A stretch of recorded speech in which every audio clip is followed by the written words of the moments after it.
হে everyone, আমি রুকসাত চলে এসেছি একটি নতুন মিনি ব্লগ নিয়ে। আই নো কি কেউ আমার ভিডিওর জন্য অপেক্ষা করছে না, তবুও আমি ভিডিও করবো। একদিন না একদিন তোমাদের আমার ভিডিও ভালো লাগবে, তাই না? না লাগলেও কিছু করার নেই। আজ একটু পড়তে বসবো, অনেক দিন থেকে পড়াশোনা করিনি। যাবো একটু মগরাহাটে, সবাইকে ফোন করে দিয়েছি আসবি একটু পরে। তাই আমি ভাবলাম এই সময় ততক্ষণ একটু পড়াশোনাই করা যাক। কিন্তু এখানে আমি রেডি হয়ে নেই, আমার বন্ধু এখানে এসে দেখে আমি রেডি হয়নি, তাই এই পাসটা রেখে গিয়ে অন্য কাজে গিয়েছে। আর এখানে এসেছিল আমার কাকি খিচুড়ি নিয়ে, ওনারা খায়নি তাই আমাদেরকে দিয়ে গেছে। আমি ভাবলাম যাওয়ার আগে একটু খিচুড়ি খেয়ে যাওয়া যাক, কিন্তু খিচুড়িটা এতটাই বাজে খেতে, কি আর বলি তোমাদেরকে। যাই হোক, বাজে খেতে হোক, তবু ভাবলাম একটু নিয়েই দেখি কেমন লাগে। কিন্তু নেওয়ার পরে যা বিচ্ছিরি লাগলো, তাই ভাবলাম একটু আচারে তেল নিয়ে নিলেই কেমন লাগে দেখা যাক।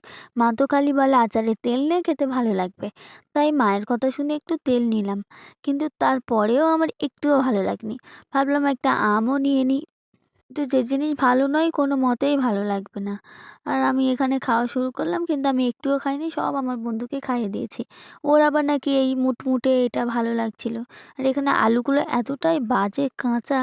তারপরে আমরা বেরিয়ে পড়লাম এখন মগরাহাটে যাওয়ার জন্য। ট্রেন চড়ে চলে এলাম এখন মগরাহাটে। এবার স্টেশন দেখা যাচ্ছে এখান থেকে, এবার আমরা নামবো। আসলে আমার একটু ফ্রুট কেক করা ছিল, কিছু কেনার ছিল, তাই এসেছিলাম মগরাহাটে কিছু কিনতে। আর আমার বোনের আসেও কিছু শপিং করার ছিল, তাই ভাবলাম সবাই একসঙ্গে চল, সব যে যার কাজটা সেরে চলে আসবো। তাই এখন যাচ্ছি আমি এখন আমার কেকের জিনিসপত্র কিনতে। এখানে গিয়ে একটা কাণ্ড হয়ে গেছে। আমি দোকানে এন্টার করার সময় আমার বন্ধুকে বলে দিয়েছি যে আমি ভেতরে ঢুকবো, তুই ভিডিওটা করবি। বাইরে এসে দেখি না ও একটুও ভিডিও করেনি, তাই আমি মুখ ফুলিয়ে ওর থেকে দূরে দূরে চললাম। ও এখন কিনবে ওর ভাইয়ের জন্য একটা জ্যাকেট, তাই জ্যাকেট দোকানে ঢুকলাম, দেখা যাক পছন্দ হয় কি। কিন্তু এখানে ভীষণই দাম বলছিল, আর পছন্দ মোটামুটি হয়েছে তাই নিলাম না। তারপর চলে গেছিলাম জুতো দোকানে। এই জুতোটা আমার বোনের ভীষণই পছন্দ হয়েছে, কিন্তু আমার মনে হচ্ছিল এটা ভীষণই পুরাতন লাগছে, একটু নতুন বার করতে বল, কিন্তু নতুন বার করেনি। আর আমার এটা পছন্দ হয়ে গেছিলো। আর ফুলগুলো জিজ্ঞেস করছিলাম কত করে দাম, কারণ আমাদের সামনে ফুল লাগবে। কত সুন্দর দেখতে লাগছে ফুলগুলোকে। ফুল দেখলে সবাই মনে হচ্ছে পাগল হয়ে যায়, তাই না? তারপর আমরা আবারও অনেক দোকান ঘোরাফেরা করলাম ওর জুতো কেনার জন্য, কিন্তু শেষমেশে কী হলো, সব দোকানে ঘুরে ফিরে ওই জুতোটাই নেওয়া হলো। তারপর আমি চলে এসেছিলাম এখানে একটা ড্রাই ফ্রুটের দোকানে, কারণ আমি ফ্রুট কেক তৈরি করব, কিছু ড্রাই ফ্রুট নেওয়ার ছিল। এই কাকুরে এইটুকু খেতে দিয়েছিল। তারপরে আমি টাকা কড়ি মিটিয়ে আমার ফ্রুট নিয়ে চললাম এখন।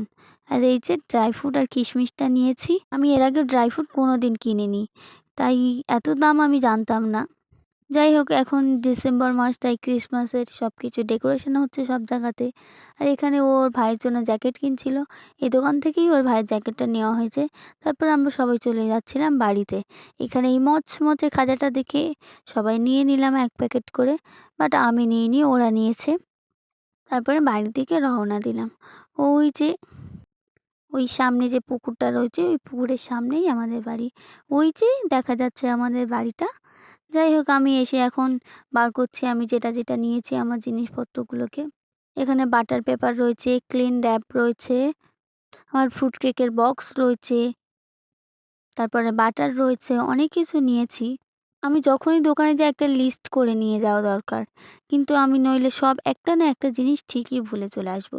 তাই আগের দিনকে আমি ফোনে সব কিছু লিখে রেখে দিয়েছিলাম যে কী কী নিতে হবে।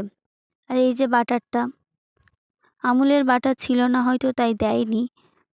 তারপর নিয়েছি টুটি ফুটি, যেটা ফ্রুটকেক অসম্ভব। আর এই ড্রাই ফ্রুটটা বার করে নিলাম, এটা আবার বার করতে ভুলে গিয়েছিলাম, তাই বের করে নিলাম এগুলোকে।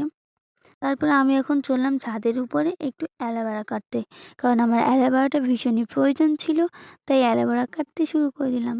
গিয়েছিলাম বটি নিয়ে, কারণ আমাদের ছুরিটা খুঁজে পাচ্ছিলাম না, তাই বটি নিয়ে আজকে গিয়েছি অ্যালোভেরা কাটতে।